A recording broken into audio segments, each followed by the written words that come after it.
Qué lindo esto, que todo el mundo hace silencio. Bueno, primero, en nombre de todo el equipo, de todos los compañeros de Fordá, queremos darles la bienvenida y, bueno, compañeros que además han hecho que esto fuera posible.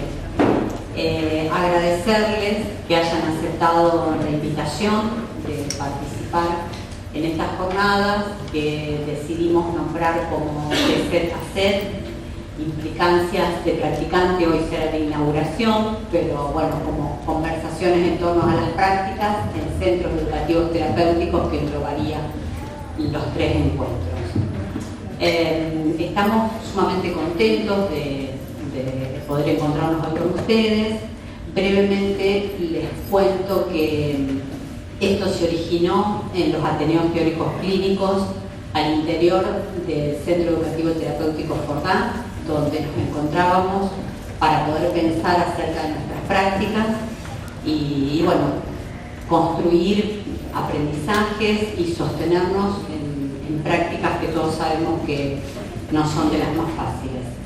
Así que en ese movimiento, por momentos invitamos a otros profesionales que nos ayudaran a pensar. A veces aceptábamos invitaciones para participar de otros encuentros afuera del set, y en ese movimiento nos fuimos dando cuenta que había muchos otros que, al igual que nosotros, estaban ávidos de construir espacios para poder comenzar a dialogar.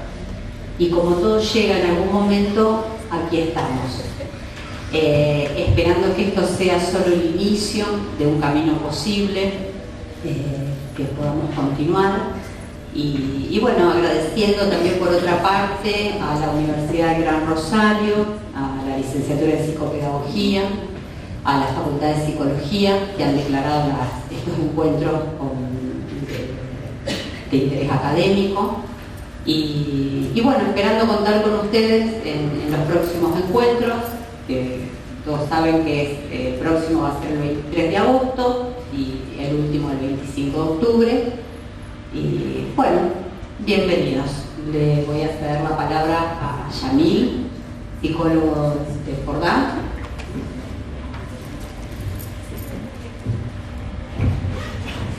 Hola. Bueno, voy a mencionar una pregunta a modo de introducción que tiene que ver con el título de la jornada de hoy.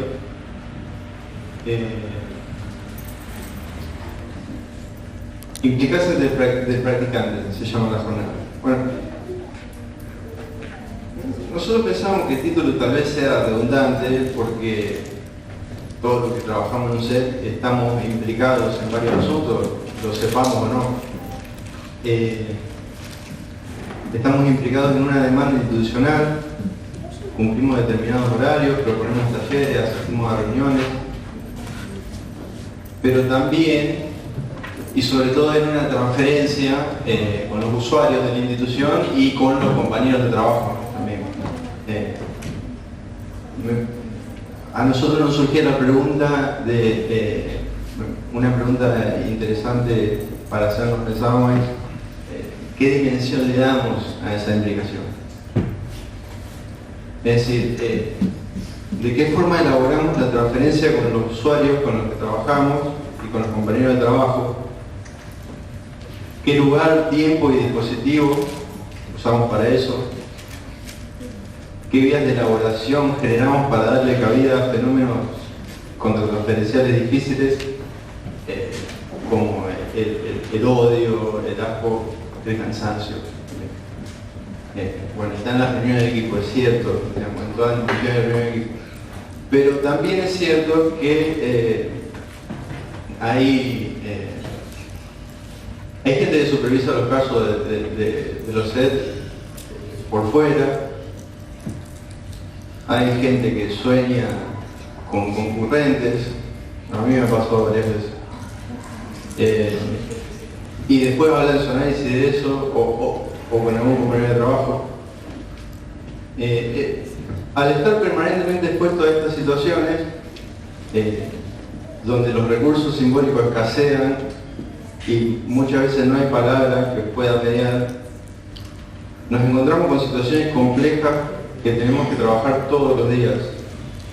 Ahora, ¿qué pasa cuando no dimensionamos lo implicado, lo concernido que estamos? Por otra parte, en relación con esta demanda primera de la que hablábamos, nos la vemos también con diferentes demandas ligadas a la problemática de la discapacidad.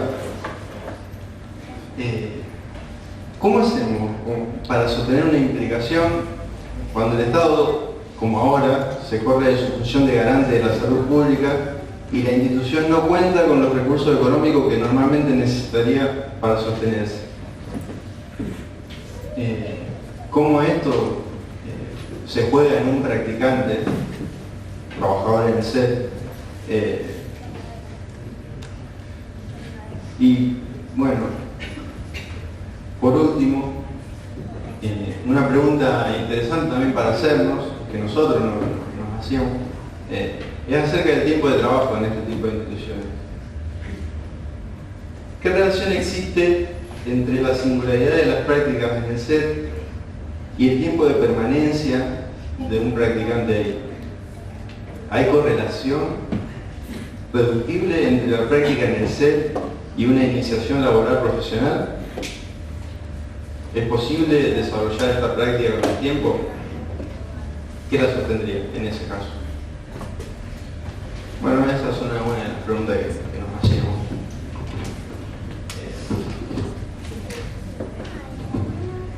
Bueno, ahora voy a presentar a los disertantes Casa Azul. En principio, la dinámica va a ser que hablen, digamos, una institución, después otra y después otra. La idea, el tiempo más o menos de la charla sería media hora. Y bueno, eso, no hay mucho más que eso. Bueno, presento a la gente de Casa Azul y también presento a las otras instituciones que van a venir después. El título de la charla que traen los compañeros es "De lo ideal a lo concreto, el encuentro con lo que hace límite en el SET". Participan Mariel Chapero, psicóloga y directora de Casa Azul; Carolina Lesi, psicomotricista, estudiante de psicología y tallerista de Casa Azul; Francisco Gianzanti, estudiante de psicología y auxiliar de taller. En la institución que va a hablar después, El Puente, el título de la charla es "Más allá de lo insoportable, límites y posibilidades de la práctica en el campo de la discapacidad". Ahí participan Mauro Eiras, psicólogo, practicante de psicoanálisis, auxiliar itinerante en el SET El Puente; Matías Quirós, psicólogo, practicante de psicoanálisis en el SET del Puente. Perdón, hay un punto. Lleva adelante la coordinación del espacio área académica y el espacio de integraciones escolares. Y después vendría El Trampolín, cuyo título de disertación es "El espacio de la reunión de equipo como momento de articulación de los discursos que confluyen en la práctica entre varios". Participan Ivana Casarotto, fonoaudióloga tallerista; María Laura Sara Cibar, psicóloga directora; Melina Domenech, psicóloga vicedirectora; Adrián Lazati, musicoterapeuta, tallerista; Estefanía Astirraga, psicóloga tallerista; Martín Díaz, psicólogo tallerista; Carolina Monti Fernández, psicóloga; Viviana Dullón, psicóloga, fundadora del proyecto El Trampolín. Bueno, les cedo la palabra. Bueno, gracias. Bueno, nos toca arrancar, romper un poco el hielo de este encuentro, y nos pareció una buena forma saludar la oportunidad, no solo pensando en la riqueza de los intercambios, de las prácticas, sino también en en la posibilidad que nos dio a nosotros particularmente de, o sea, en el momento de escribir, poder repensar el taller sobre el que estábamos escribiendo. Entonces de pronto la idea original que teníamos se vio por el mismo proceso de escritura, se vio modificada y bueno, salió esto un poco lo que le vamos a presentar ahora. Con Caro somos talleristas de un taller. Ya lo vamos a nombrar porque tiene un nombre particular. Bueno, y también, perdón, estamos juntos en otro taller, así que bueno, eso hace que sigamos charlando día a día de lo que venimos haciendo, bueno, y esto también, lo que decimos es que esta oportunidad nos sirvió para repensar, porque por ahí uno, bueno, lo charla ahí, pero bueno, es sentarse, repensar la práctica, y bueno, aquí estamos. Bueno, hay algunas de las cosas que vamos a traer que responden un poco a las preguntas que hacía Yamil al principio. Bueno, comencemos. Vamos. Bueno, nuestra propuesta de taller que nombramos en chiste, discapacidad, decimos en chiste porque, bueno, todos sabemos lo del chiste, tenemos ahí lo del chiste. Los papeles, digamos, tiene otro nombre, más relacionado a las salidas, pero bueno, nos pareció que discapacidad también estaba bueno. Bueno, este taller consiste en salir cada 15 días, asistimos a algún evento o recorremos algún punto icónico de la ciudad. Basada en la insuficiencia de lo institucional encerrado en 4 paredes, entendimos que valía la apuesta de salir a conocer, salir a vernos a nosotros mismos afuera de la institución y de los muros que históricamente cercan a la discapacidad, y salir como un segundo momento en los avatares de la constitución subjetiva. Salir como otra cosa, como ensayo constante de la afuera, de la otredad. Pensar en las implicancias del practicante es desandar el camino desde el ideal a lo concreto, de esos cuerpos no normados, de las palabras balbuceadas, de los mocos, la baba, de los olores, el asco, y en todo eso sostener el taller, sostener a los pibes, sostenernos a nosotros mismos en un espacio-tiempo que permita que algo suceda. Echamos mano a 2 conceptualizaciones que pretendemos sustento de este hacer. Una tiene que ver con la simetría niño-adulto y la posibilidad de transmisión de legalidades y donación de cultura.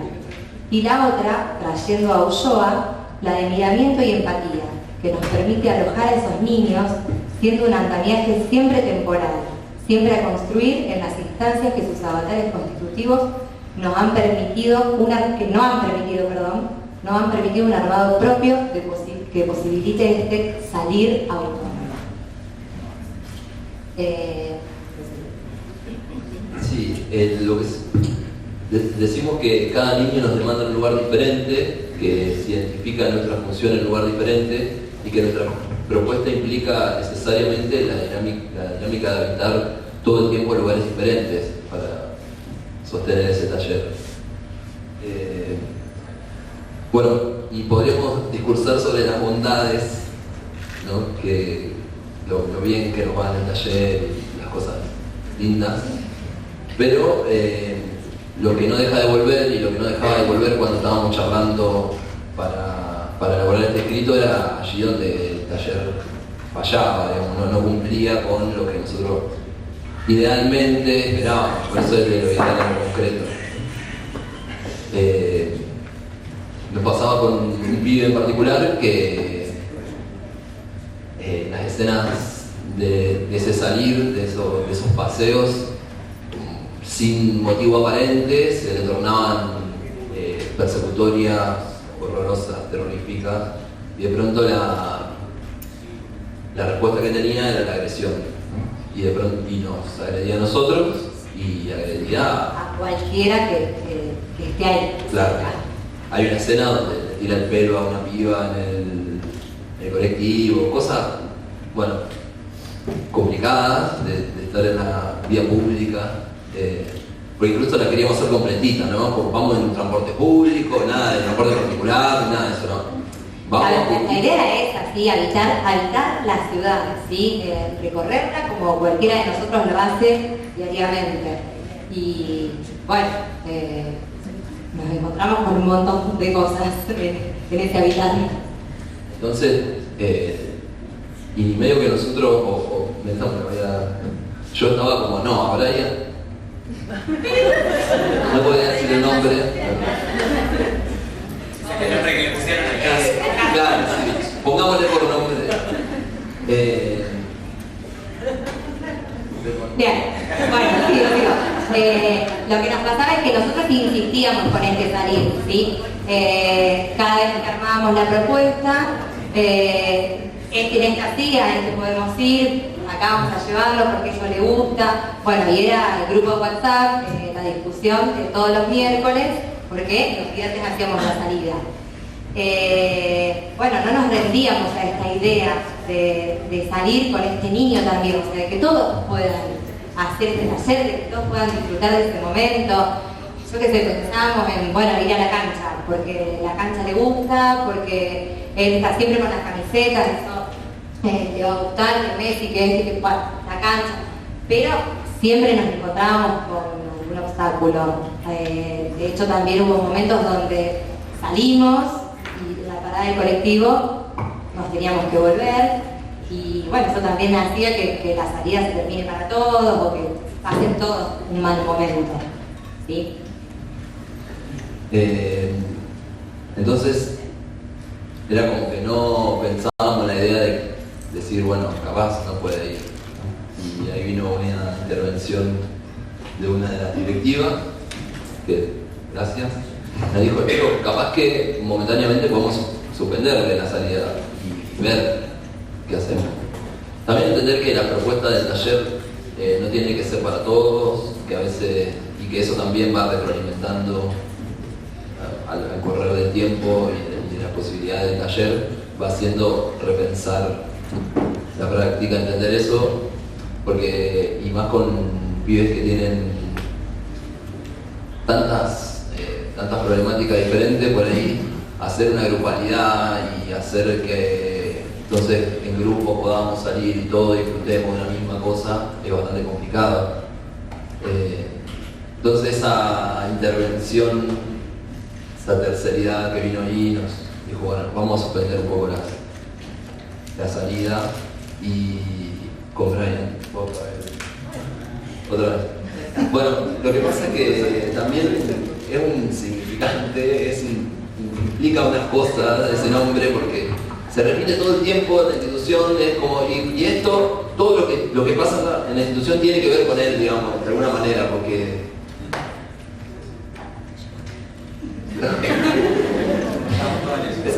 mi argumentación si me voy a un tribunal de ética.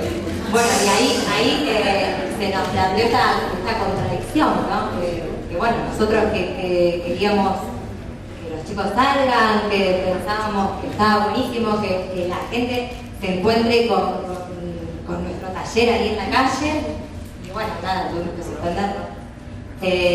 Claro, nosotros decíamos, esta sociedad que no se banca a los discas, nosotros le vamos a poner discas en la cara y nos vamos a llevar a los eventos y todo, y de pronto éramos nosotros mismos los que le decíamos al pibe, mirá, no pueden ir.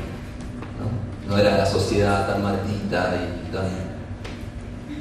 Bueno, entonces nos damos cuenta con esto de que tal vez nos precipitamos, ¿sí? Y que nuestro entusiasmo nos jugó una mala pasada, que nuestro trabajo tal vez consista en propiciar una serie de condiciones y posiciones que le permitan a este niño un armado anterior, más primitivo, algo tendiente a la unidad de ese yo fragmentado entre el desamparo y el horror.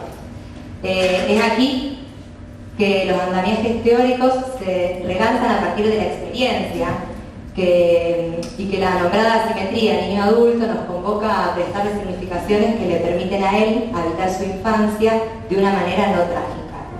Es aquí que nos enfrentamos al desafío de ser ese otro adulto sostén que mire con amoroso interés a quien se reconoce como sujeto ajeno y distinto de uno mismo.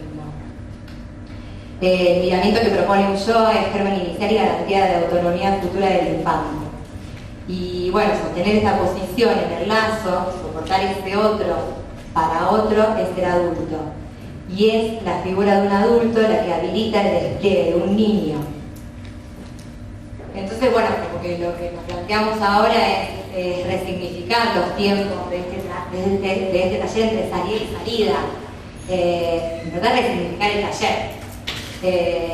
Y pensar en que quizás tenemos o necesitamos de ciertos momentos de estar adentro, ¿sí? Para poder brindarle a este niño, bueno, una forma. Claro, el taller es cada 15 días y la idea es que los días que no salimos hagamos alguna actividad en relación a la salida. En un primer momento hubo una agenda, nosotros sacábamos una foto, poníamos una foto de la salida con algunas cosas que habíamos hecho. El libro de viaje, digamos. Claro, una bitácora. Bueno, entonces trabajar en ese trabajo en la institución, poder brindarle a él en ese momento de quedarse, de estar adentro, allanar un poco el terreno, de ofrecerle algunas cosas más primitivas, por decirlo de una manera, para que después se pueda dar ese afuera que nosotros teníamos como propuesta de taller.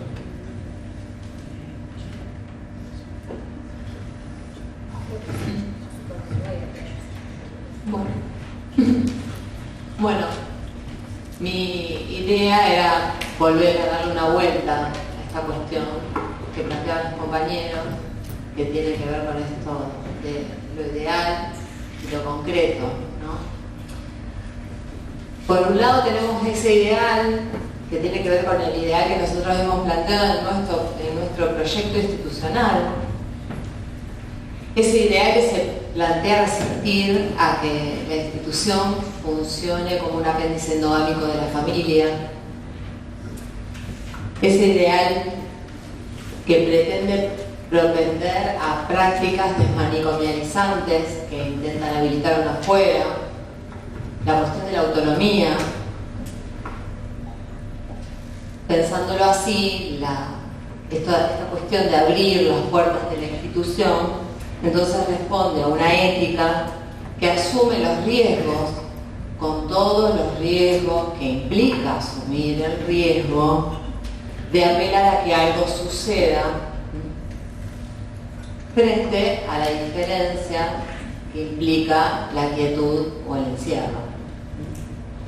Entonces, este ideal del proyecto institucional por un lado y por el otro, tenemos esta cuestión de lo que hemos llamado lo concreto, ¿no? Y que en este caso, lo concreto se nos viene a plantear en relación a las coordenadas subjetivas de los pibes y pibas que habitan la institución.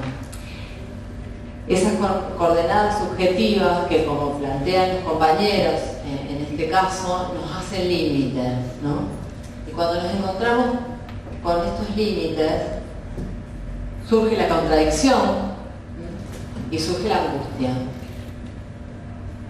Digo, porque nosotros, como decían recién mis compañeros, nosotros que somos los que estamos trabajando para que los gobiernos tengan la discapacidad en la agenda, nosotros que somos los que laburamos para que las instituciones tengan a la discapacidad en su agenda de formación, nosotros que somos los que estamos laburando para que las personas con discapacidad puedan habitar esos mismos espacios públicos que son accesibles para todos y todas, nosotros que nos preocupamos cuando una institución educativa, una escuela común, expulsa a un pibe o a una piba por su situación de discapacidad, somos los que al mismo tiempo le estamos vetando a este pibe la posibilidad de disfrutar del paseo con sus compañeros y con los talleristas que proponen el taller, ¿no? ¡Qué contradicción! Y esa contradicción y esa angustia que se genera en relación a esta cuestión tienen un lugar donde ser trabajadas y de hecho deben, con mayúscula, negrita y subrayado, deben ser trabajadas. Un modo posible de hacer algo con esto es ponerlas a jugar con nuestros compañeros en ese espacio de reunión, en ese espacio de encuentro que implica la reunión de equipo en la institución. Porque digo, nosotros,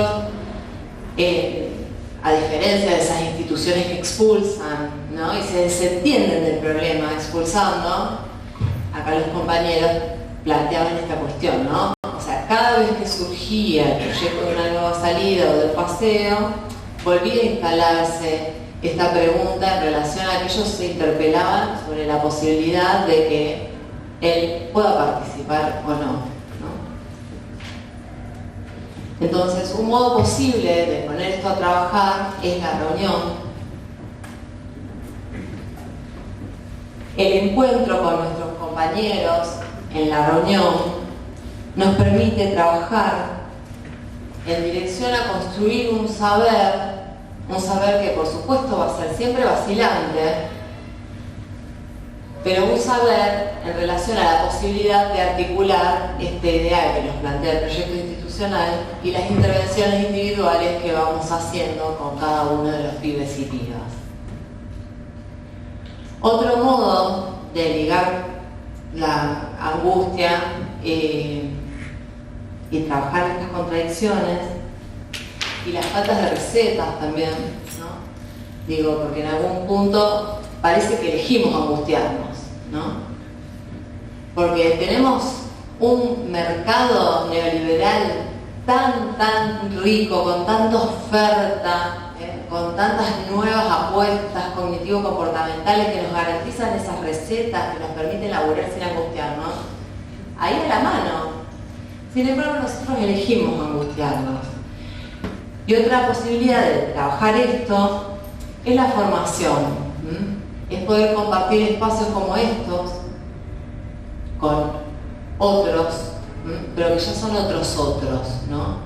Que ya no son esos otros que son nuestros compañeros, los que estamos adentro de la institución, son otros compañeros de otras instituciones, de personas que están interesadas en la problemática de la discapacidad, ya un otro que implica un afuera y por lo tanto se constituye en exogámico. Entonces, los otros, digamos, dentro de la institución, los otros de afuera y el encuentro, ¿no? Con esto, digo, cuando pensaba esto, arribo a esta cuestión que tiene que ver con la potencia que tiene el encuentro. La potencia del encuentro deriva de la imposibilidad de pensar nuestra práctica si no es con otros.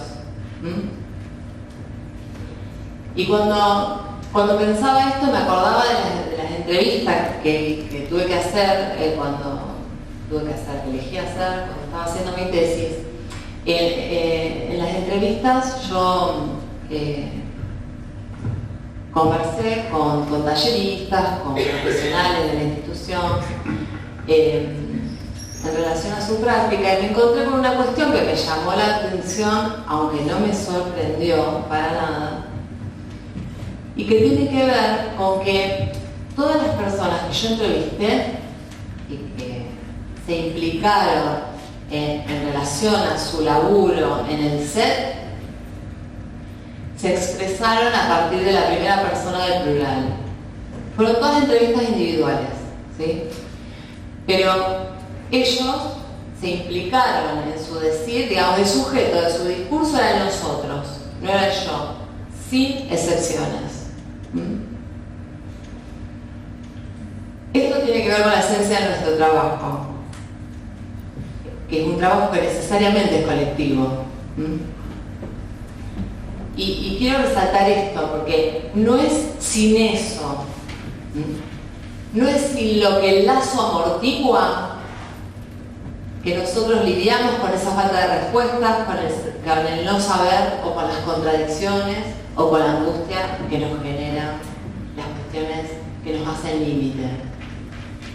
Porque permanentemente nos encontramos con la planificación que se cae, con este pibe que no podemos llevar a la salida, o con ese pibe o esa piba que a pesar de todos los intentos y todas las apuestas que hacemos para que le entre una bala sigue inmutable, ¿no? ¿No nos pasa todo el tiempo esto?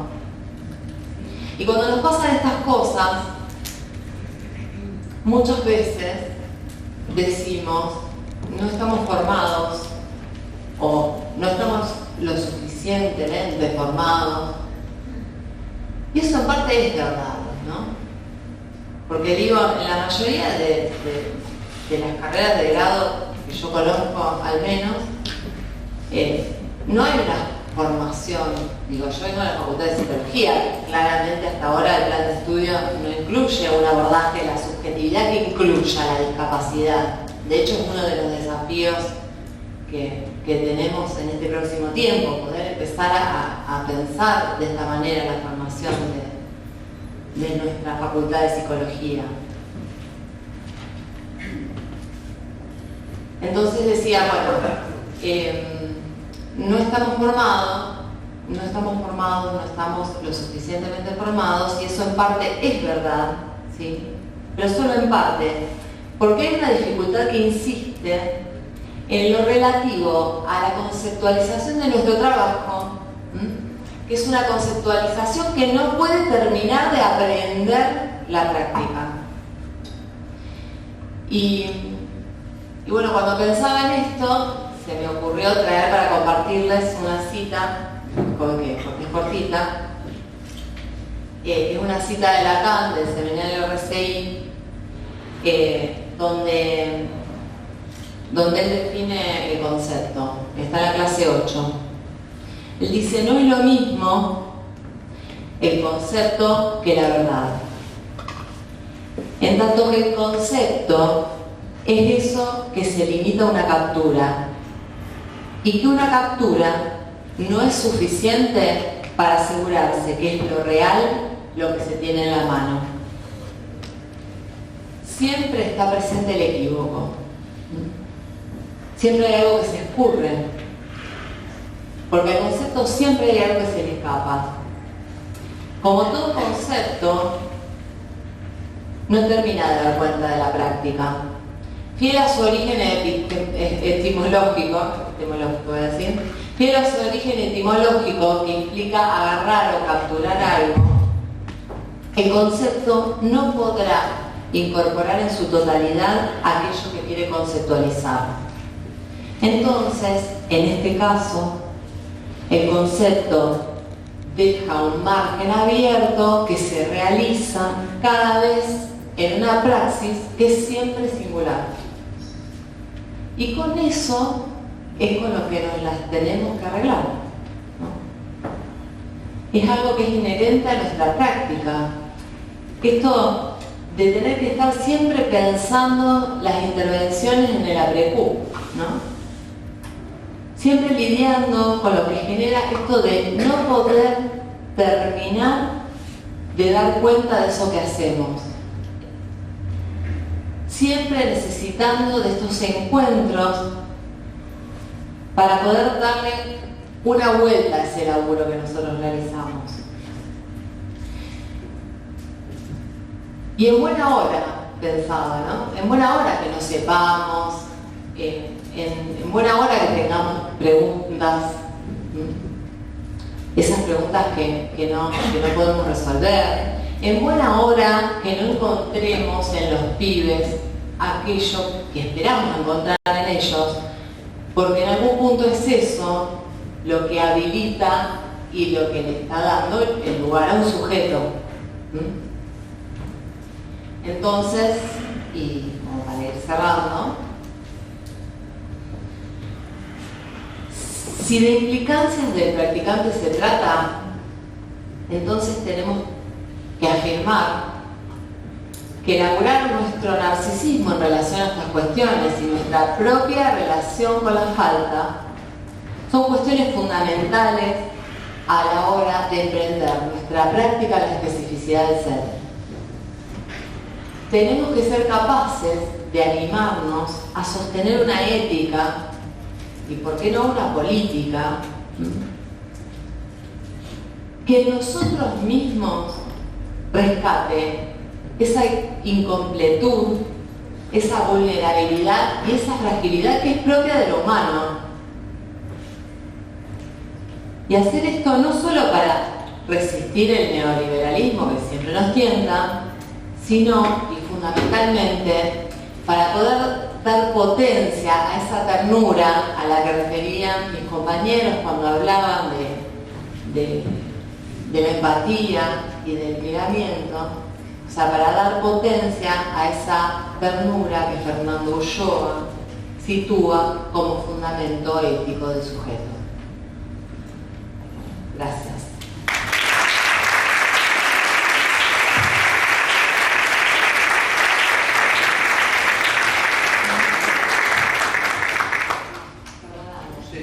No te lo devuelvo. Quería explicar una cosa. La pregunta que ahora me dedico. Pero yo quiero seguir hablando un ratito y ellos me dejan. Sí. La pregunta la vamos a hacer después de las 3 exposiciones. Eso era lo que quería. Perdóname. Las preguntas después. Voy a seguir hablando yo sola. Pero se trata de otra cosa. Aprovechar la oportunidad de que somos muchos para contarles que, bueno, junto con otros compañeros, estamos participando en una asociación de instituciones para personas con discapacidad. Venimos trabajando desde hace 1 año y medio, intensamente. El año pasado hicimos una apuesta que culminó en una jornada de visibilización que realizamos al pie del Monumento a la Bandera el 26 de septiembre, a la que convocamos a todos los actores del campo de la discapacidad para el objetivo de la jornada era visibilizar el ajuste, el retroceso serio en materia de derechos que estamos transitando en estos últimos años en nuestro país. Se trata de una situación que no solamente no se ha solucionado en el último tiempo, sino que se ha ido complejizando cada vez más. Por lo cual hemos resuelto duplicar esta apuesta y multiplicarla, porque este año vamos a hacer una propuesta que tiene similares características, pero que pretende ser una apuesta también artística, lúdica, que incluya propuestas para que los concurrentes de las instituciones puedan participar, puedan divertirse y puedan pasar una jornada recreativa, disfrutar de ella y al mismo tiempo podamos visibilizar algunas cuestiones que están sucediendo y que tienen que ver con el retroceso en materia de derechos que estamos transitando en el último tiempo, que no solamente afecta a las personas con discapacidad, porque, digo, si estamos pensando en construir derechos, tenemos que pensar en todos los actores del campo, lo cual nos incluye a nosotros como trabajadores también, ¿sí? Entonces, es como el lanzamiento de la propuesta y es invitarlos a participar, y seguramente quienes están implicados en instituciones que trabajan con personas con discapacidad van a recibir la invitación para poder participar, para poder llevar una propuesta, para que los concurrentes puedan a lo mejor mostrar lo que hacen o llevar a algún otro tipo de propuesta. Eso era. Ya está, ya puedo devolver. Gracias.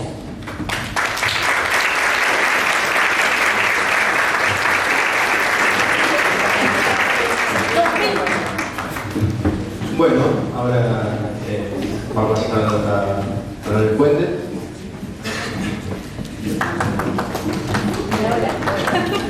Así que Matías Quirós, Mauro Eiras, adelante.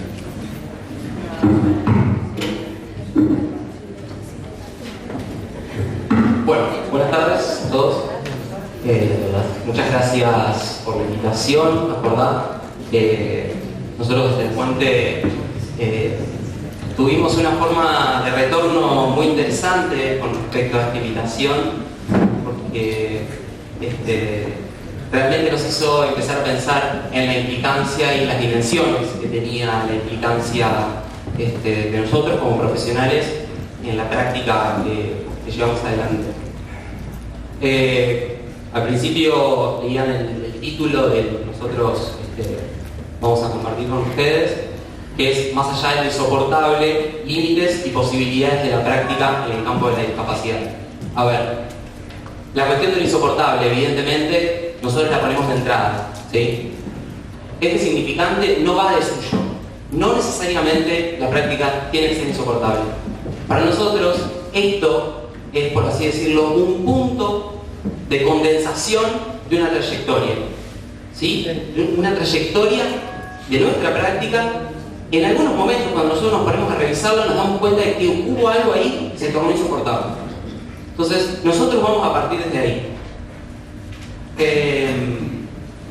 El campo de la discapacidad, a ver, evidentemente es una manera de nombrar, ¿no?, que está consensuada, por así decirlo, que incluye, a ver, instituciones que alojan a personas con determinadas afecciones orgánicas, con condiciones subjetivas, una serie de prácticas, una serie de discursos, ¿sí? Evidentemente, si es un campo, es agónico, ¿sí? Hay disputas de sentido constantemente dentro de ese campo, ¿sí? Pero la cuestión de la discapacidad a nosotros en algún punto nos hace cierto ruido. Seguramente no somos los únicos. Entonces, pensamos que esta idea de la discapacidad en algún punto limita las posibilidades que nosotros podemos tener a la hora de realizar nuestra práctica. Entonces, creemos que si situamos otros términos, que son términos que necesariamente se tienen que poner en diálogo con pulsión, inconsciente, transferencia y repetición. Porque esos son los fundamentos que nosotros tenemos, ¿sí?, para pensar lo que hacemos. Son los fundamentos de nuestra práctica, por lo menos nosotros lo entendemos así. Gracias.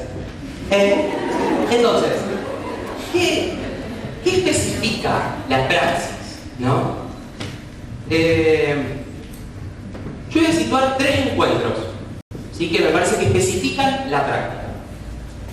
Por un lado, el encuentro con un real orgánico, ¿sí?, y una forma de retorno de una imagen desarticulada no tan semejante. Por otro lado, el goce no mediado. No mediado por el falo, no mediado por el significante, no mediado por el fantasma, ¿sí? Y por otro, los objetos, ¿sí?, que no tienen un anclaje simbólico. La mirada, la voz, ¿sí?, los gritos, la mierda. En lo cotidiano, ¿sí?, de la práctica, esto aparece así. Y yo quiero que lo escuchen, porque esto efectivamente es casi una voz que entra y nos dice algo. Todos los nombres que van a escuchar acá son nombres ficticios.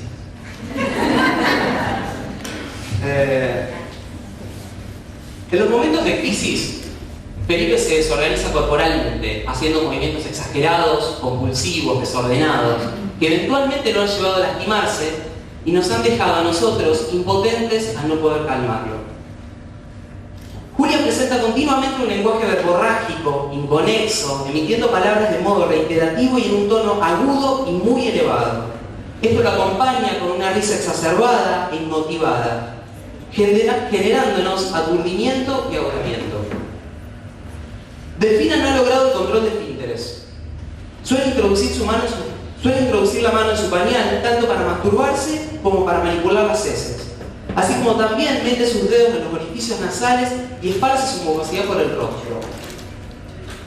En los momentos de mayor desorganización subjetiva, Alan suele arrojar objetos, golpear, patear, pellizcar o incluso escupir a los talleristas como a cualquiera de sus compañeros, produciendo la mayoría de las veces angustia y enojo.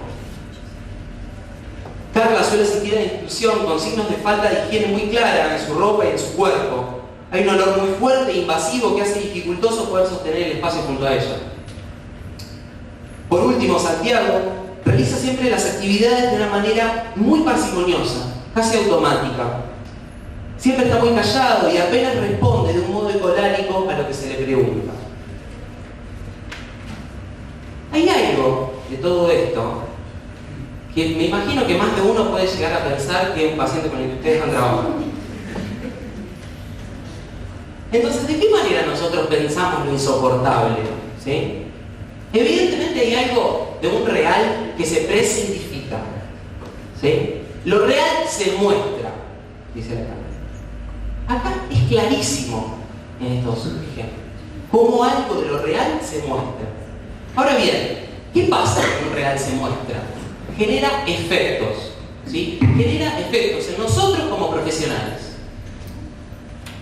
Si ustedes quieren, voy a hacer una especie de muestrario de las formaciones del insoportable. ¿Sí? La angustia. Arrancamos por ahí. A ver, el aspecto casi por excelencia, les puedo decir, que circula en el ser. Seguramente muchos de ustedes están al tanto, digamos, de estas dos maneras que tiene Lacan en el seminario 10 de pensar la angustia, ¿no? Por un lado, la angustia de castración, y por otro lado, la angustia cuando la falta viene a faltar. ¿Sí? Lacan piensa que la falta tiene aporta, ¿sí?, un apoyo. Evidentemente, cuando hay algo que está accionado con el valor operativo de la falta, nosotros podemos respirar. Uno se mueve, uno hace cosas, anda. Pero evidentemente hay otro momento, ¿sí?, donde la falta es falta, y hay algo ahí que se vuelve totalmente hostil para uno, ¿no? Es como una especie de vórtice, ¿no?, de horror que aspira, ¿sí? Nosotros por el otro lado podemos respirar, pero esto aspira. Si recuerdan, en el seminario 10, en el cuadro de los afectos, en la columna de la angustia, ¿sí?, estaba el embarazo. Estas cosas que uno nunca sabe muy bien por qué Lacan metió el embarazo ahí, es como... Yo creo que en el set aparece muchas veces el embarazo. Y no solamente con las mujeres que se embarazan, digamos, porque ahí me parece que cuando Lacan dice que el embarazo, cuando uno no sabe cómo posicionarse como sujeto, ¿sí?, porque uno está doblegado, eso aparece muchísimas veces en un set. Digo, ¿cuántas veces uno como tallerista, estando metido ahí adentro, dice esto es un infierno? La cosa se fue totalmente al carajo y uno siente que eso es un infierno. Digo, hay algo ahí de lo continuo, ¿sí?, de lo no enumerable, ¿sí? Esto que, si ustedes quieren, es lo que a partir del significante se puede contabilizar, ¿no? Lo que permite hacer como discernir algunas cosas, ubicarlas por acá, allá, ¿no? Hay algo continuo, ¿sí?, que aplasta. Eso me parece que es una forma para pensar la angustia, porque son coordenadas, ¿sí? Asimismo, si ustedes quieren, aparece el asco, por ejemplo, ¿sí? El asco evidentemente de una forma defensiva, ¿no?, protector, un efecto, digamos, que a nosotros nos protege. Yo diría, por un lado, de estos objetos, ¿sí?, que caen como resto del cuerpo, ¿sí? Evidentemente, digamos, que haya un niño, cualquier niño, que pueda manipular su mierda tranquilamente y no pase nada, a nosotros nos da una pauta de cómo se satisface la pulsión en ese momento, ¿sí? Eso es el autoerotismo. Ahora, en el momento en el que algo de ese objeto pasa al otro, pasa al campo del otro, pasa por la red del significante, ¿qué aparece ahí? El asco. Evidentemente no se puede volver a manipular la mierda, ¿sí?, así como de una manera tan tranquila, si ustedes quieren. Bueno, evidentemente ahí hay algo para pensar en nosotros, ¿no? Una punta para pensar lo analizado en uno, ¿sí? ¿Ante qué cosas aparece el asco en mí? ¿Sí? Yo tengo compañeras que no tienen ningún problema con la baba, ¿sí? Los pies llenos de baba, van, lo limpian, qué sé yo, pero ven un moco y es no, yo no los toco en la voz. ¿Qué es esa diferencia? ¿No? Es para pensarla. Porque por otro lado después aparece el asco como esta forma ahí cuando uno supone un goce en el otro, ¿no? Que una cosa que yo no puedo reconocer como propia, entonces esto como genera esa respuesta defensiva. El tedio, lo mismo, piensen en estos pacientes que constantemente, ¿sí?, hacen algo de una manera muy repetitiva, ¿sí?, casi automática. Eso repetitivo, para nosotros, muchas veces aparece como sin sentido. ¿Cuál es una de las definiciones de Lacan de lo real? Lo que no tiene sentido. Hay algo ahí que se nos aproxima, ¿sí? Entonces uno empieza a sentir algo ahí, ¿no?, en relación a esto que se repite, ¿no?, que no tiene sentido. Pero en relación al aburrimiento, hay algo que a mí me parece súper interesante cuando lo leí. Está en el seminario 5. Lacan dice que nosotros no terminamos de dimensionar hasta qué punto el aburrimiento está dando vueltas entre nosotros. Pero dice que es lo que nos pone en conexión con otra cosa. Esta otra cosa seguramente le sonará por algo que se conecta con el deseo, ¿sí? El deseo siempre es deseo de otra cosa. Entonces, cuando aparece el aburrimiento, uno tiene una señal ahí.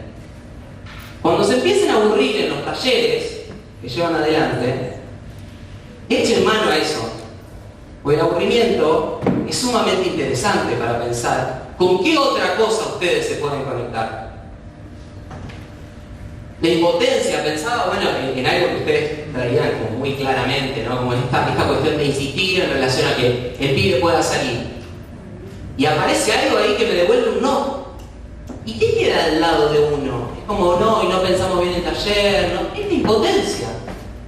Pero ¿qué pasa, digamos? La impotencia aparece cuando uno no cierne lo imposible. Hay un imposible en la estructura, ¿sí? Esto es sumamente importante, porque a ver, esto lo van a escuchar, digamos, lo deben decir un montón, ¿no? Como tal pibe, que llegó re bien, ¿no? Como que estuvo re organizado, re tranquilo. La estructura tiende a la crisis. La estructura tiende a la crisis. Entonces, si uno no cierne eso, se va a encontrar constantemente con la impotencia. No, porque es una posición bien neurótica. Yo no pude prevenir un brote. Esto es una joda. No, prevenir un brote es una joda. Digo, eso se lee después. Es fundamental leer después. Digamos, ¿no? Para ver en qué coordenadas estaba situado uno, como otro, ¿sí?, para que aparezca efectivamente un brote. Digo, pero eso es una lectura que se hace después. Digo, esta especie de muestrario, ¿no?, para nosotros es sumamente importante porque tienen valor clínico. Las respuestas, las salidas, ¿sí?, que uno puede encontrar frente a la angustia, frente al asco, frente al aburrimiento, son distintas, son muy distintas, ¿sí? Digo, porque a ver, si lo llevo un paso más allá, ¿qué está en la misma columna que la angustia y el embarazo? El pasaje al acto, ¿sí? A ver, obviamente, no pensemos en esta cuestión del pasaje al acto, no se van a tirar por una ventana, ustedes como profesionales. No, pero muchas veces, bueno, qué lindo se ve, a veces, claro, pero es que a veces como yo me tiraría por la ventana y decir que son como de plástico, ¿viste? Usted también, no pasa nada. Pero evidentemente el marco ahí se puede romper, ¿no? Pero muchas veces uno queda confrontado a eso, ¿sí? Nosotros hemos escuchado mucho en la institución esto de profesionales sumamente angustiados, ¿sí? Se me viene ahora una situación que a mí me parece como bellísima por lo ilustrativo, ¿no? De una de las profesionales que laburó muchísimo tiempo con una paciente, siendo su acompañante, casi como 4 o 5 años, ¿no? Que parecía que era la acompañante por excelencia, ¿no? Un laburo que la verdad es loable, porque había logrado muchísimas cosas, pero se encuentra en una situación toda llena de mierda de la piba. Eso la angustió, pero de una manera insoportable para ella. Empezó a llorar, no podía parar de llorar, ¿sí? Y ahí estuvo, por así decirlo, como confrontada a lo que uno es como objeto, ¿sí? Por suerte, ¿sí?, hay donde recurrir, a veces, ¿no? Entonces, si uno tiene esto, ahora lo vamos a comentar un poco más, pero si uno tiene ubicadas algunas coordenadas, tiene donde recurrir, para no tirarse, para no salir del escena, ¿no? Entonces, me parece que este valor clínico es sumamente interesante para pensar la propia posición, ¿sí? Porque efectivamente, ante lo real, los recursos se agotan, ¿sí?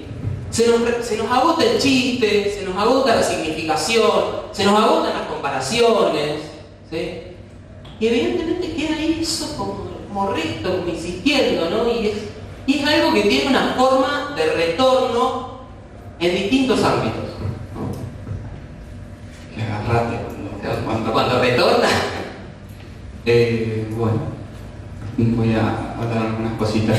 También saludar la propuesta que tuvieron los chicos. Primero, para mí es muy interesante. Me parece que de la misma manera que lo decían los compañeros recién,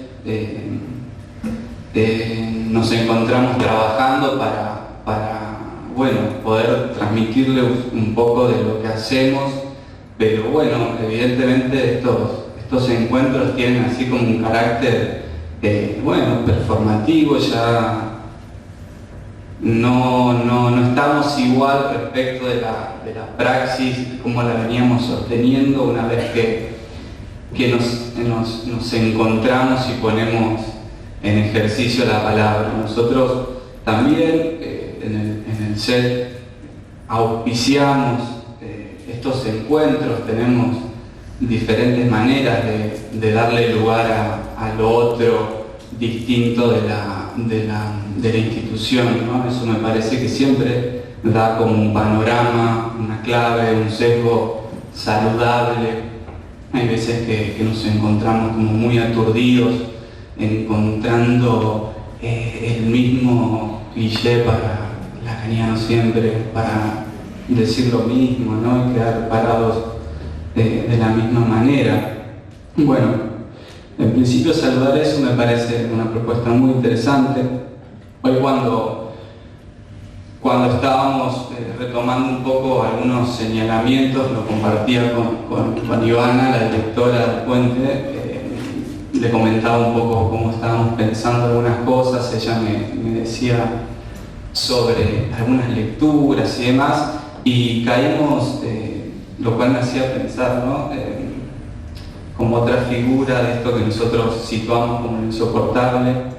Me aturde esto. Cuando la conferencia esa que Norman O'Neill invita a Lacan a dar una conferencia sobre la psicosis en el niño, no recuerdo bien cómo es el título, pero es notable, ¿no? Como uno, no sé, la primera vez que me encontré con ese texto estaba esperando que, bueno, un brote del significante del nombre del Padre y acomode todos los tantos, y la particularidad, ¿no? de esa conferencia, el tipo arranca hablando de la segregación en las instituciones y de la sociedad. Me parece que hay que pensar, ¿no? La segregación en este tiempo con la figura, poner al lado de la discapacidad y a dónde está yendo a parar cierta producción de resto, de desecho, de eso que no produce, y cómo nosotros nos encontramos ahí, ¿viste? Haciendo malabares, que bueno, un poco es la orientación que nosotros decidimos tomar. Ya el año pasado los chicos habían hecho un trabajo muy interesante, lo quiero volver a retomar, con el nombre, y verse recreativo, los nombres de la locura, como los diagnósticos, etcétera, van proliferando y van dejando, bueno, opciones, ¿no? El mercado neoliberal, como decía recién la compañera, va haciendo que uno pueda mirar tranquilamente para otro lado, volver a su casa habiendo cumplido cierto tiempo de trabajo. Me reía recién de eso, ¿no? Me recordaba, bueno, las demandas institucionales, pero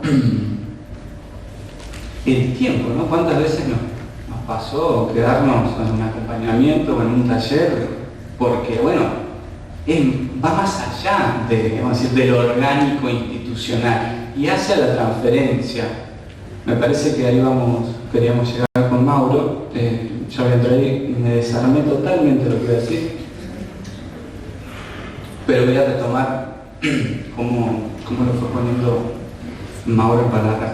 El punto era ¿no? Situar que de nuestra práctica es insoportable asumir que estamos ahí y bueno, y tener así como la coordenada, la sintonía de que estamos tratando de, bueno, ponernos en relación con la implicancia como practicantes.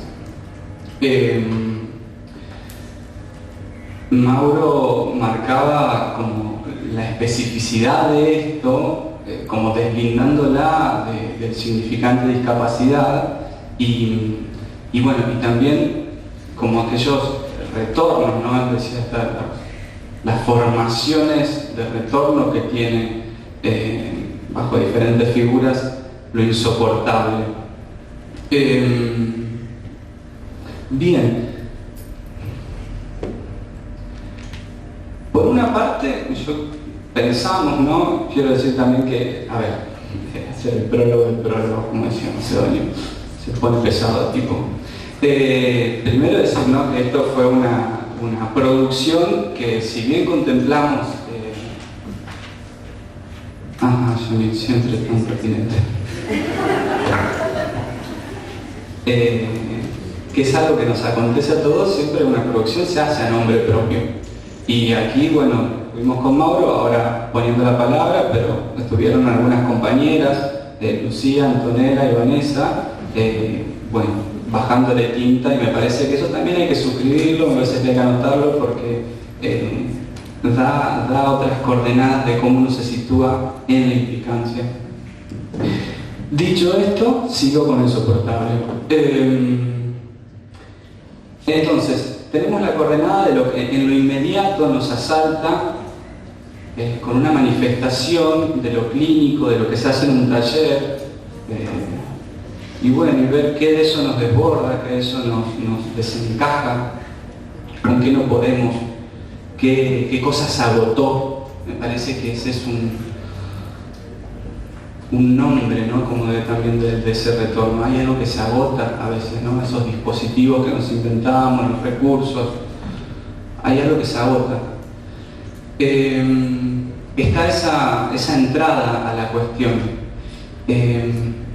Yo creo que para poder entender de que eso que por déficit o por exceso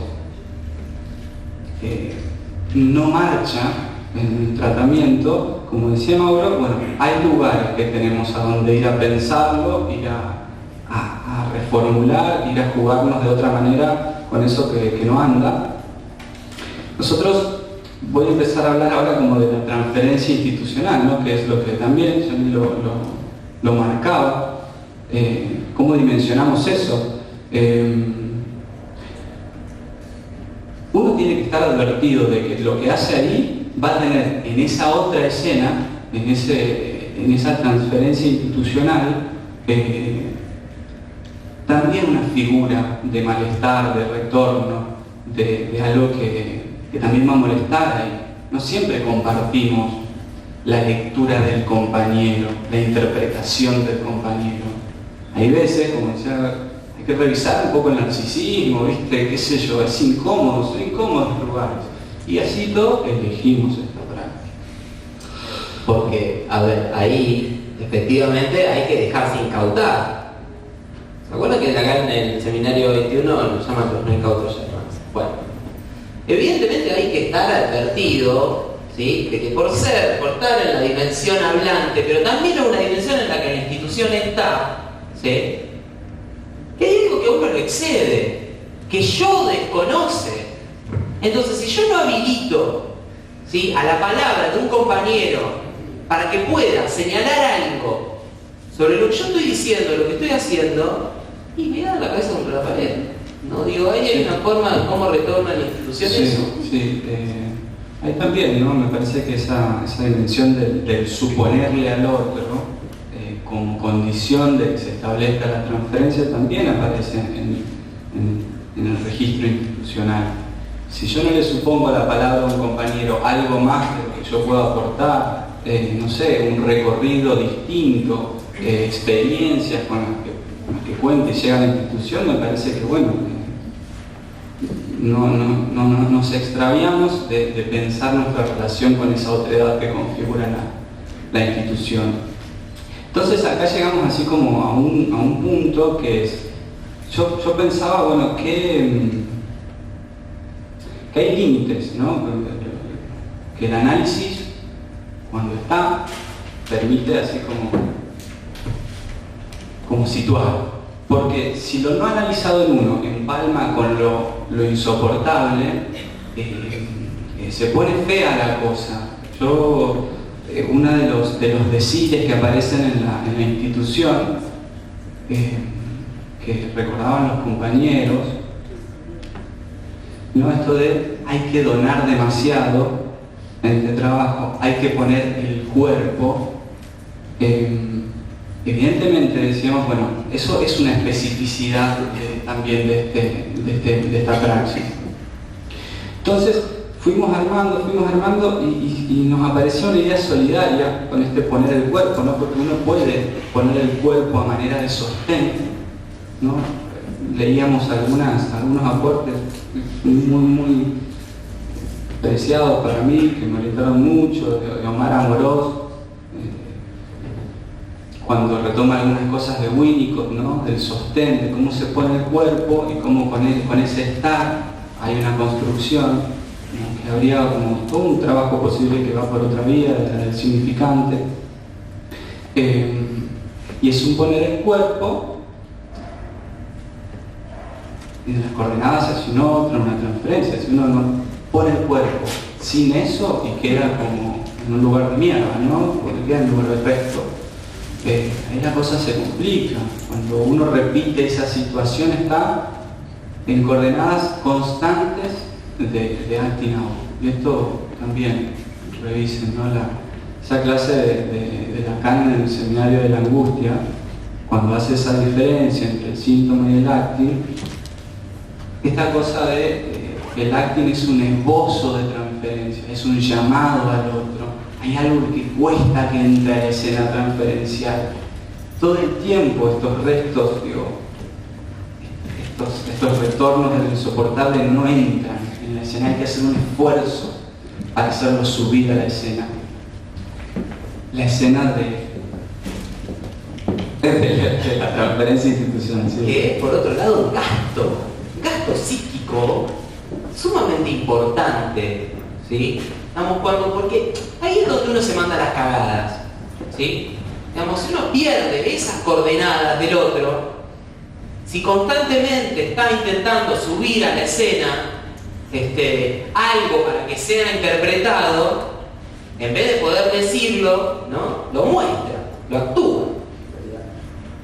Bueno, a ver, ahí a mí se me ocurría esta pregunta, digamos, de hasta qué punto se hace síntoma de nuestro trabajo. ¿Hasta qué punto sintomatizamos nuestro trabajo?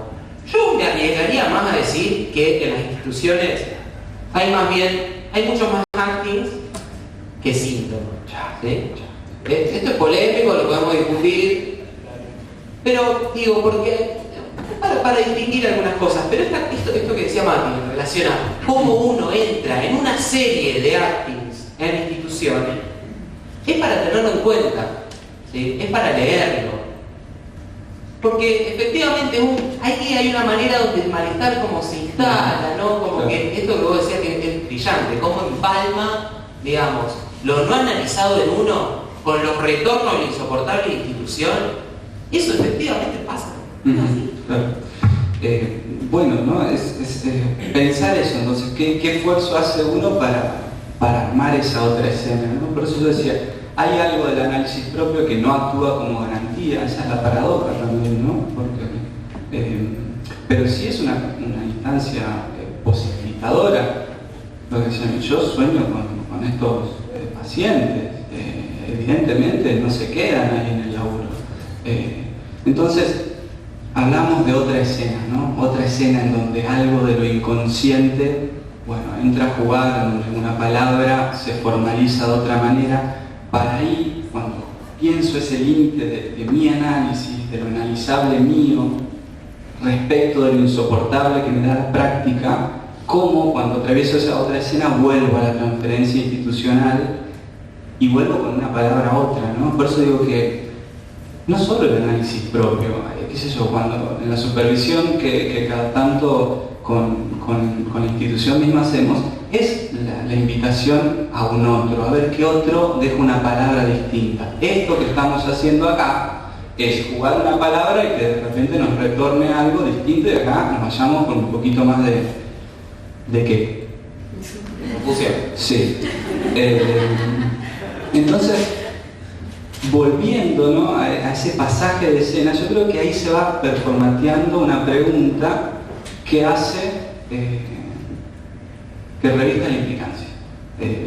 Y esa es la implicancia de por qué uno sigue sosteniéndose en una práctica como esta. Yo creo que ahí uno dice, bueno, no sé, algo de lo mío está acá, y ahí sí no puede discernir los límites, y ahí vuelvo al título, para que quede lindo la cosa, los límites y las posibilidades de trabajo en este campo.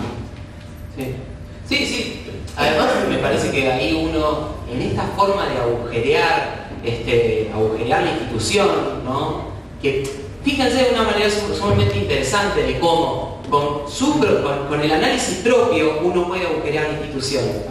Esto es sumamente interesante, ¿no? Porque ahí es donde uno percibe o ubica algunas cuestiones que son propias, ¿no? De cómo yo armo a mi otro, cómo yo hago consistir a mi otro. Les aseguro que la institución puede entrar en ese lugar tranquilamente para cualquiera de nosotros que volvemos, ¿sí? Entonces, digamos, si uno puede agujerear eso y además la institución misma se da la posibilidad, esto digamos, a ver, la institución como entidad por sí misma tiene un funcionamiento que tiende al cierre. Uno, trabajando ahí adentro, tiene que abrirla, tiene que agujerearla, ¿sí? Entonces es un esfuerzo constante. Claro, como decíamos hoy, también hablando con Iván, hay dispositivos que son como orgánicos de la institución, que están como ya anclados, pero que no son razón suficiente para reelaborar eso que pasa en lo inmediato. Adentro nosotros tenemos una reunión, que le decimos reunión general, en donde van a parar así como toda esta yaya, y a veces no alcanza, ¿no? No alcanza. Entonces, cuando uno va a buscar en esas otras escenas y vuelve con una palabra otra distinta, de repente, qué sé yo, mi compañero hace un tiempo apareció con una propuesta nueva, a partir de eso algo toca en algún lado y empieza a circular otra cosa. Y así lo mismo, bueno, fantástico, dimos con una estrategia para que con este paciente la cosa vaya bien. La queremos repetir, se cae a la semana, decir la pucha. Es una constante, ¿no?, de, bueno, actualizar eso. Sí, porque además me parece que, a ver, uno no puede pensar que no, a ver, ¿cómo decirlo?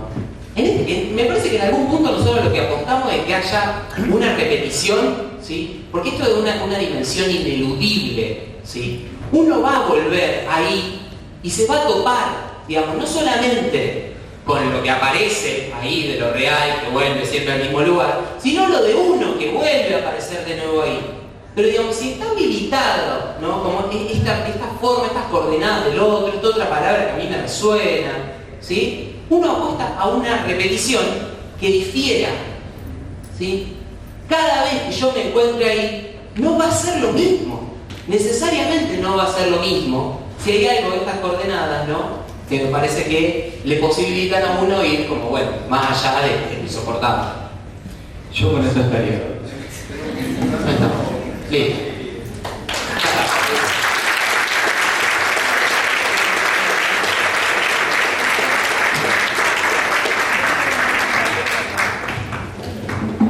Bueno, ahora vamos a invitar a los compañeros de trampolín.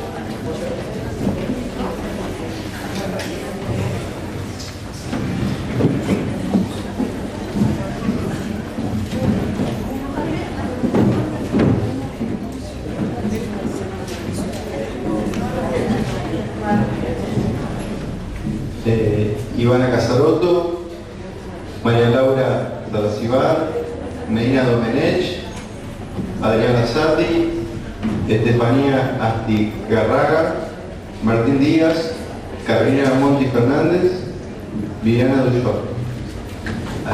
Bueno, lo primero, por supuesto, es agradecer la organización y la invitación y celebramos este encuentro de poder escucharnos entre nosotros y celebramos que Forda haya tomado la iniciativa de algo largamente imaginado, largamente pensado, largamente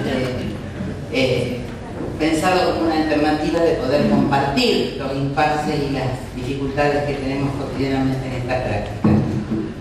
En el caso del trampolín han tenido una respuesta muy movilizante a partir de preguntarnos sobre las implicancias del practicante y bueno, esas personas que nombró, ¿cuál es tu nombre? Yamil, que no están todos presentes, porque bueno, pero ha generado la cuestión de la escritura que siempre es para celebrar, ¿no es cierto? Porque eso es como otra vuelta más de lo que todos los días podemos conversar, podemos quedarnos después de obra por conversar en las reuniones. Nosotros hemos decidido en una reunión justamente abocarnos a la reunión de equipo como lugar de articulación de los distintos discursos que atraviesan la práctica entre varios. En ese sentido, para no perder el nombre propio de quienes escribieron estos trabajos, vamos a ir leyendo cada uno. Ivana Caserotto va a comenzar. Ivana, les cuento porque de cierto modo, como ella comenzó este año a trabajar en trampolín, todavía está en el momento de estupor, todavía no cree que es lo que pasa ahí todos los días. Entonces, el trabajo de ella tiene que ver en parte con este estupor y me pareció interesante también compartirlo con ustedes.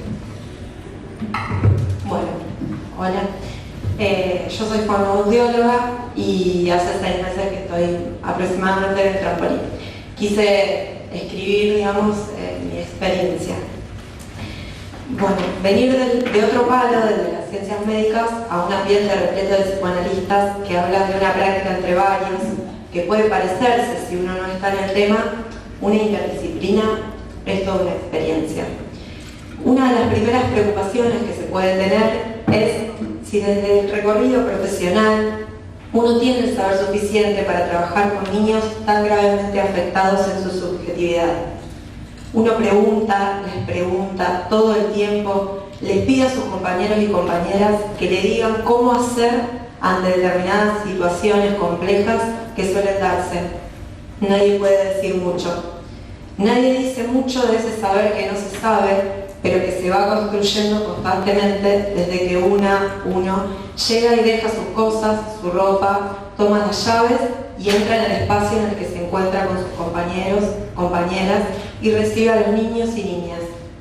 Ese espacio en el que se cierra la puerta y se entra en otra dimensión, en la que los talleristas tratan de operar como una alteridad que instaure una diferencia para esos niños y niñas, que los habilite a habitar de otra forma en esta cultura.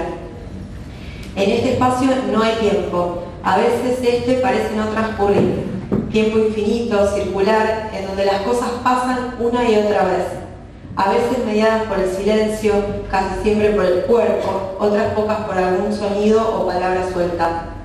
En este espacio en el que hay una práctica entre varios, pasan muchas cosas, a los niños y a las niñas, pero también a los adultos que estamos allí para ellos.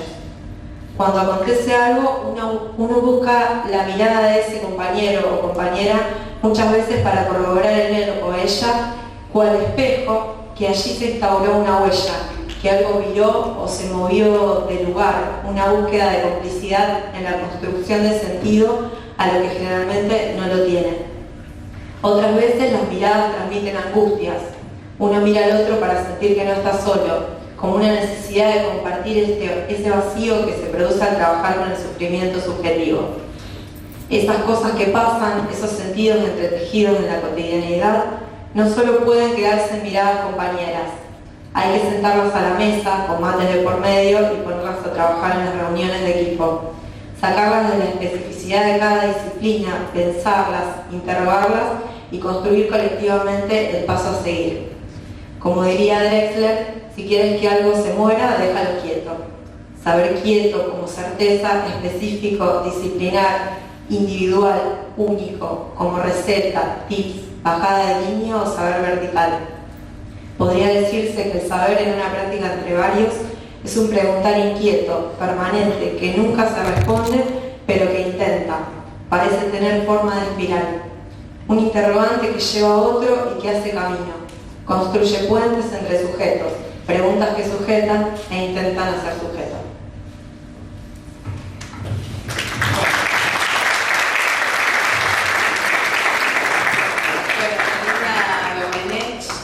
Fue muchos años tallerista y en este momento está ocupando el rol, vamos a decir, de vicedirectora, y tanto ella como Laura Saracíbar, que no está presente, pero han querido transmitir algo del lugar de la dirección.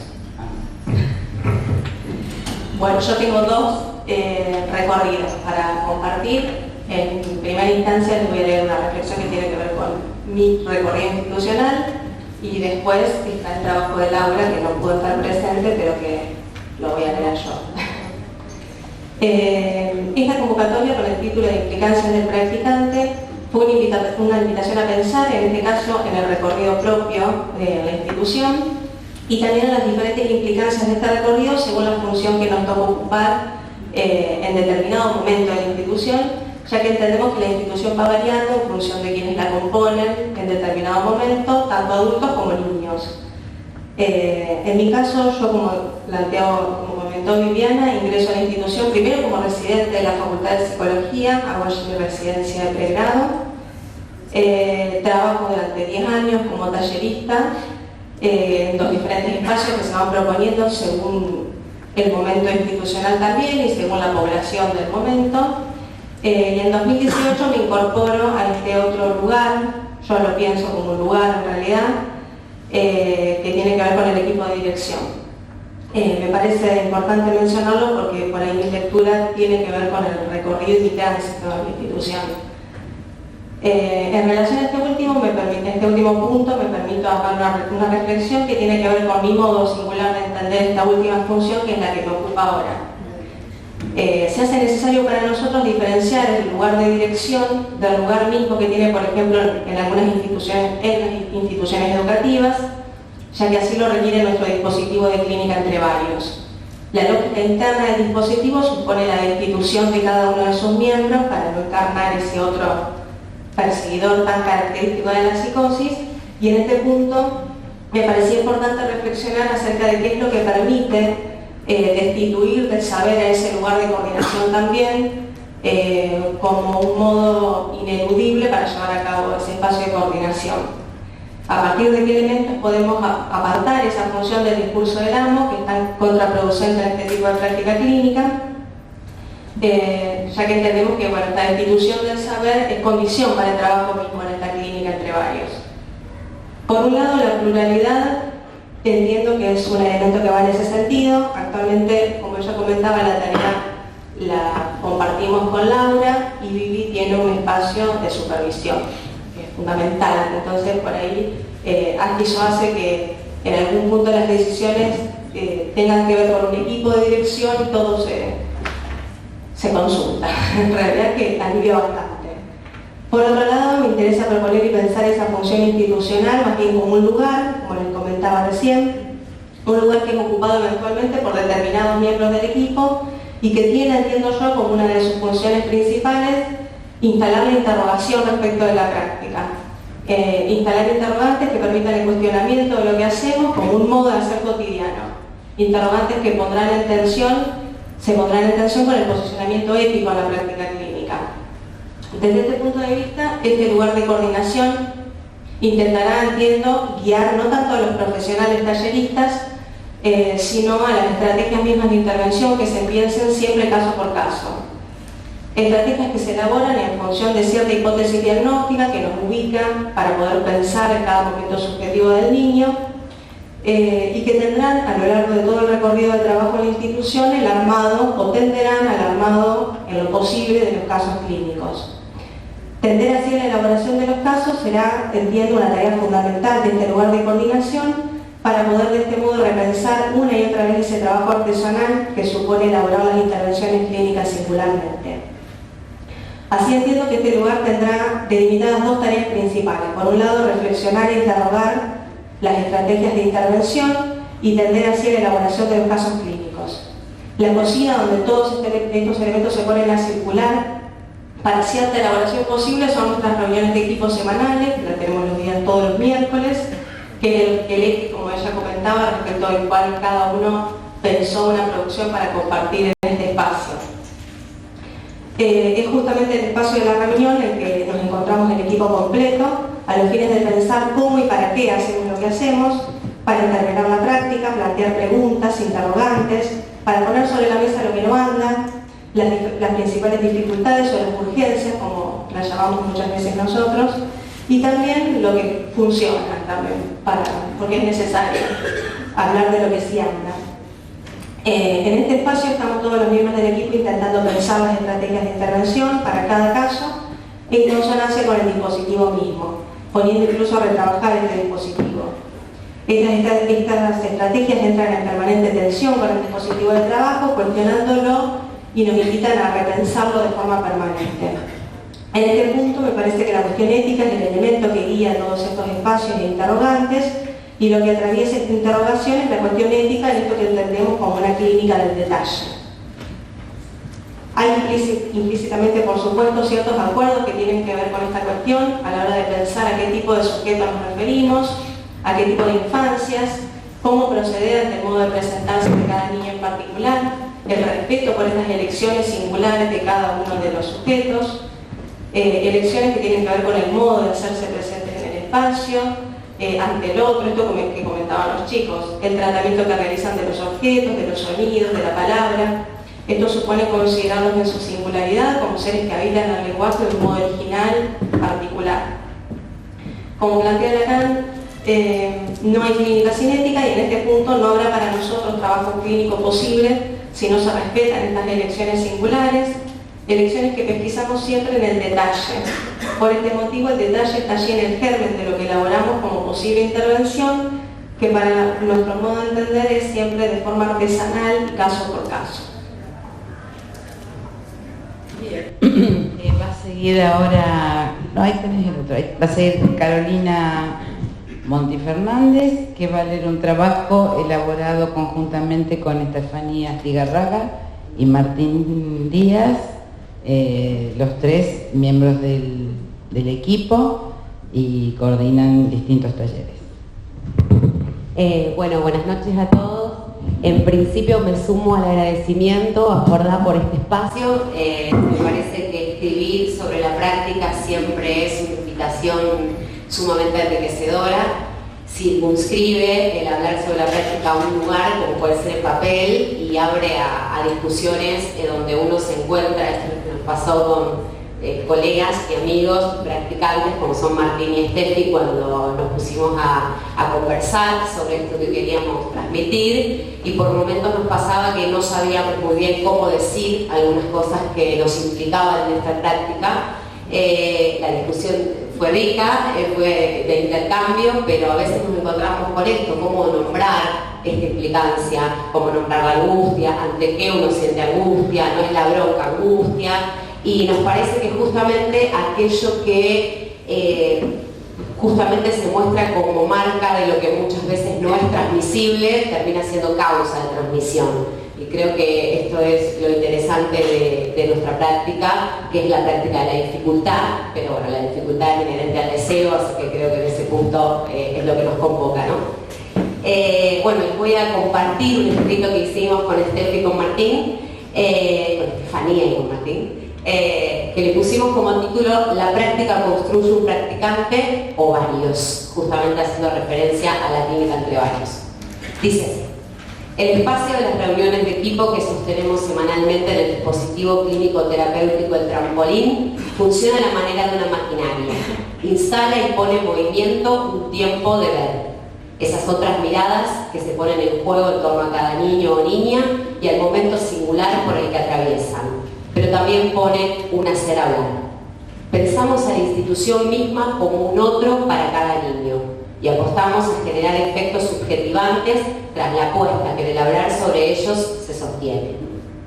Las reuniones de equipo, al poner a circular la palabra de cada uno de los profesionales que llevamos adelante esta práctica, constituyen un decir sobre cada niño. Ponemos en juego las preguntas, las posibles hipótesis, los distintos interrogantes, como así también las frustraciones que una clínica como esta nos genera. Se intenta construir un marco que done cierto orden de simbolización que no deja de estar conectado con un real que oficia muchas veces como límite. Se ponen en escena mucho más que enunciados teóricos o información meramente descriptiva sobre recortes de la práctica cotidiana, ya que la lectura que cada practicante puede aportar pretende tener efectos de enunciación, es decir, ofrecer lo que se desprende como resto de esos enunciados para poder trabajar con ello y desde ello. Son las marcas de lo que muchas veces no se puede transmitir, lo que funciona como causa de transmisión. Y eso es lo que en las reuniones intentamos hacer consistir. Interpelamos el dispositivo como a nosotros mismos, en el quehacer clínico cotidiano, sosteniendo una posición ética que implica cuestionar lo instituido para que una determinada modalidad de funcionamiento no oficie de garantía frente a la angustia que genera el encuentro con la locura. Se pone así en escena la propia falta, incluso en términos de saber, para imprimir un movimiento que constituya un poder hacer donde se soporte precisamente carecer de garantías. El no saber angustia, te confronta con lo que opera como falta, y es solo y en la medida en que se sostiene un lazo transferencial con lo que esta práctica genera y con quienes la sostenemos en calidad de practicantes, que esa angustia haya un modo de subirse a escena. Porque es en el encuentro con lo que nos divide como sujetos donde ella emerge. Y el encuentro y desencuentro con la locura se refiere a eso. Las reuniones de equipo nos permiten construir y deconstruir lo que podría ser una impotencia común para desimaginarizar cualquier fracaso personal y así poder habilitar otros modos posibles de trabajar entre varios. La clínica nos interroga permanentemente. No se puede pensar la práctica sin la lectura y el retrabajo permanente que se hace luego de cada intervención. Teoría y práctica se entrelazan día a día. Nos dirigimos a cada niño de distinta manera. No se piensan las mismas intervenciones con cada uno, pero sí hay una lógica desde la cual se sostiene nuestro dispositivo. Hay un posicionamiento ético en cuanto al alcance que puede tener nuestro trabajo con cada niña o niño. Así, en una reunión se plantea específicamente una pregunta. ¿Se puede seguir trabajando con F? Hablamos de él. Comenzamos hablando generalmente desde la frustración, desde la urgencia, desde un no saber que nos interroga permanentemente, pero hablamos de él. Lo ubicamos en nuestro propio discurso institucional.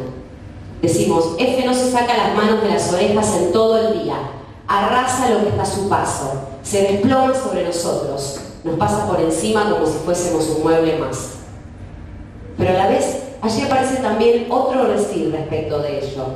Por ejemplo, otra pregunta. ¿Qué estatuto de otro? Perturbador tal vez tendremos para este niño que en el trabajo que él mismo está realizando nos coloca en ese lugar de ser un objeto más. ¿Podría ser quizás que nuestra demanda hacia él nos volvamos insoportables y por lo tanto la única salida ante ellos sea otorgarnos ese otro estatuto? Surgen paralelamente miradas respecto de aquello que sí puede este niño, lo que sí lo convoca, que por ejemplo es la música. Hay allí una manera de sostener algo del orden del lazo, quizás fallido con el otro. Por momentos, si dejas de cantar, él termina la frase con unas sílabas, y en esos momentos ya no se tapa los oídos. Se elabora entonces una estrategia de trabajo que implica una lógica de intervención que toma el equipo, más allá de las particularidades de cada uno. Se puede pensar al niño desde otro lugar, no ya desde ese puro real que se encarna en el cuerpo y que arrasa. Se elabora simbólicamente su lugar dentro de nuestro discurso institucional. Y eso tiene necesariamente efectos, tanto en él como en cada uno de los profesionales que formamos parte del dispositivo.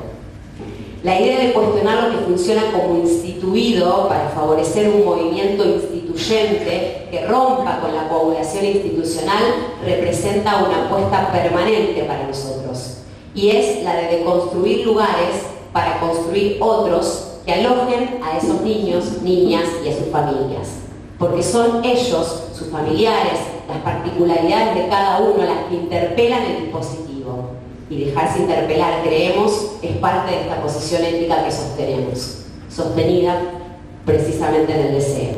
Un deseo enmarcado fundamentalmente en poder promover un lazo o una modalidad de lazo que no desconozca el contexto sociocultural actual.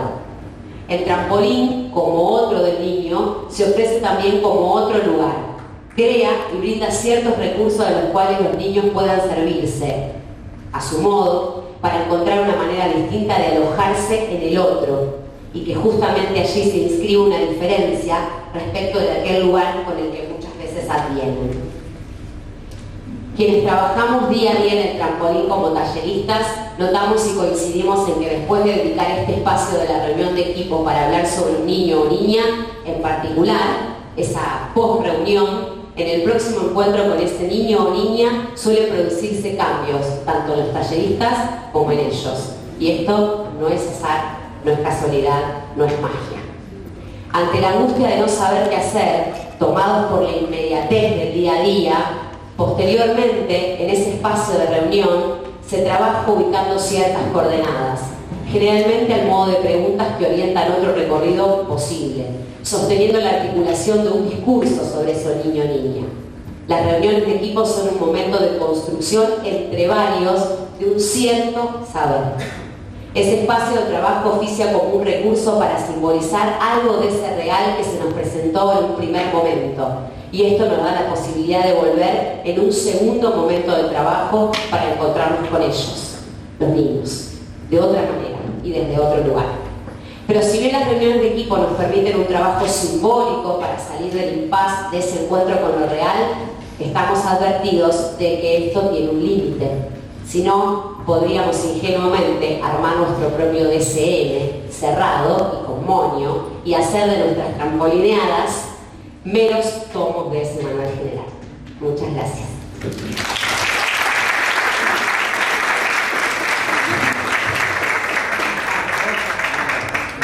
Bueno, va a leer Melina. ¿Cuánto es? No llegamos. Bueno, pasamos a Adrián. Adrián, bueno, el otro trabajo no vamos a tener tiempo porque yo quisiera hacer un cierre, así que bueno, Adrián Lazati, musicoterapeuta, va a leer una producción alcohólica. Es porque el papel se le cayó un poquito de alcohol del trampolín, no es por otra cosa. Buenas noches a todos y gracias por venir a escucharos aquí, a todos los que decimos algo. Si lo pudiera, en realidad, primero voy a hacer una introducción, porque no se puede hablar sin antes contextualizar. Como musicoterapeuta es muy interesante trabajar entre colegas psicólogos, en su mayoría, no me acuerdo cuántos somos, pero somos un montón, psicólogos son, y yo soy musicoterapeuta y una fonoaudióloga y otro profesional más. La idea fue trazar una tangente con respecto al cuerpo, y algo que en la reunión salió que la idea era poder hablar desde lo que sucede un poco en las reuniones de los miércoles, ¿no? Que son todas las semanas. Bueno, si lo pudiera decir, no lo bailaría. Aquello que me sucede al pensar en la implicancia del practicante, hace aparecer una idea de inmanencia sobre mí, de ese algo que está haciendo con nosotros, existente en nuestro cuerpo, que se mueve, que nos acompaña, que deviene la metamorfosis kafkiana diaria, algo laberíntico, a veces asfixiante, a veces gratificante. Las reuniones de los miércoles en el trampolín cartografían, proponen puntos de referencia que hacen relieve desde los mapas cotidianos que componemos quienes ponemos el cuerpo y que nos hacemos llamar profesionales talleristas. Cada día 6 cuerpos van, mutan, desde que llegan a las 14 hasta que se van a las 18, durante 4 horas plasmadas de sensaciones, sentires, configuraciones grupales, ora con las niñas, ora con otros talleristas. En ese encontrarse de cada semana En esa ceremonia que viven nosotros cada miércoles de reunión, algunos de nosotros nombra, dice, suena en tanto discurso propio acerca de la semiosis que lo fluctúa desde la vivencia y la observación participante, a un metaanálisis que muestra su opinión. Ahora, lesotres escuchamos, para luego seguir poetizando un camino que devenga una producción de saber, un cuerpo, una intervención posible, una poesía compuesta desde la transdisciplinariedad con cada melodía, con cada nota, en un devenir obra. Una obra que vislumbra una línea posible, una concepción de salud. Ninguno sabe lo que todes saben lo que ninguno. Los cuerpos se sienten, se entienden, se componen, las palabras suenan, se escuchan los sonidos, se estremecen los poros. Hacer ceremonia es andar, sentir que otros cuerpos acompañan. El borde se deshace, el abismo muta, se configura puente, transitar en nuevas formas. Cada día configuraciones sonoras, cada semana melodías, cada mes una obra. Un mapa de sentires, la salud, una ética en la clínica del detalle. Acontecimientos, el trampolín somos.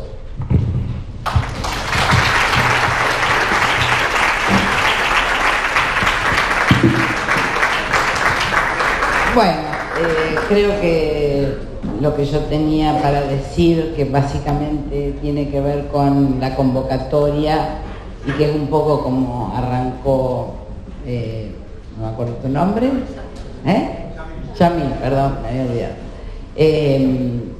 que tiene que ver con que no es posible no estar implicado en esta práctica, porque si bien, y como en realidad es también celebratoria que todos más o menos transitamos por las mismas dificultades, por las mismas impases en la práctica, no hay modo de no estar implicado en tanto practicante, porque si ya he fallido sería más fallido aún, porque el único modo, a mi criterio, de poder soportar lo insoportable, que es lo que los compañeros del puente traían, el único modo de soportar lo insoportable es a partir de una ética a prueba de todo, digamos, y que es la ética del sujeto. Digamos, si no podemos partir de la ética del sujeto, no hay proyecto posible, ni entre varios, ni entre muchos, ni entre pocos. Es eso lo único que nos permite, digamos, sostener cada día el trabajo, así como un interés otro que vaya más allá del trabajo en sí. Nadie que practique esta práctica, valga la redundancia, puede hacerlo solo porque, bueno, es un trabajo y es una salida laboral y nada más. Es necesario que haya una fuerte apuesta y una pregunta respecto de el campo, digamos, del campo, los asistentes a los cuales asistimos. En el caso del trampolín, nosotros trabajamos exclusivamente con niños y niñas, por supuesto, hasta los 14 años, o sea, tenemos una población bastante acotada y con patologías severas en la constitución subjetiva, tales como psicosis y autismo. Psicosis ya no llegan más porque están mayoritariamente escolarizados y vuelven al trampolín cuando han fracasado en las escuelas, ¿no?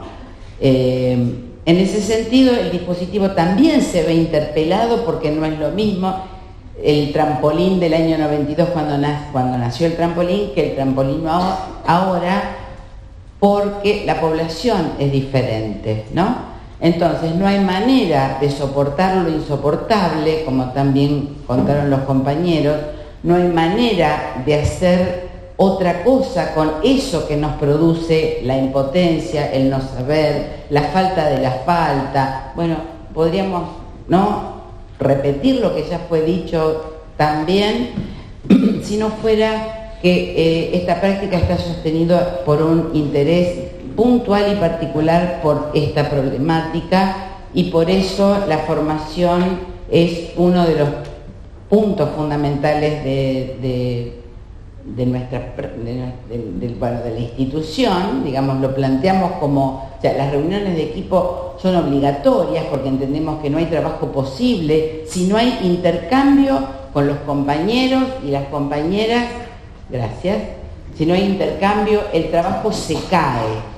Y si no hay formación, el trabajo se cae. Es decir, si ante la desesperación de lo real, y cuando digo real no me refiero a lo real orgánico necesariamente, lo real de la pulsión desatada, lo real de la violencia también a veces desatada, si no fuera a partir de un interés puntual, de formarse, yo siempre digo, no naturalicemos, el día que digamos, bueno, se rompió la cabeza, no, si no nos interrogara eso, me decís, bueno, ¿por qué se tronó la cabeza contra la pared?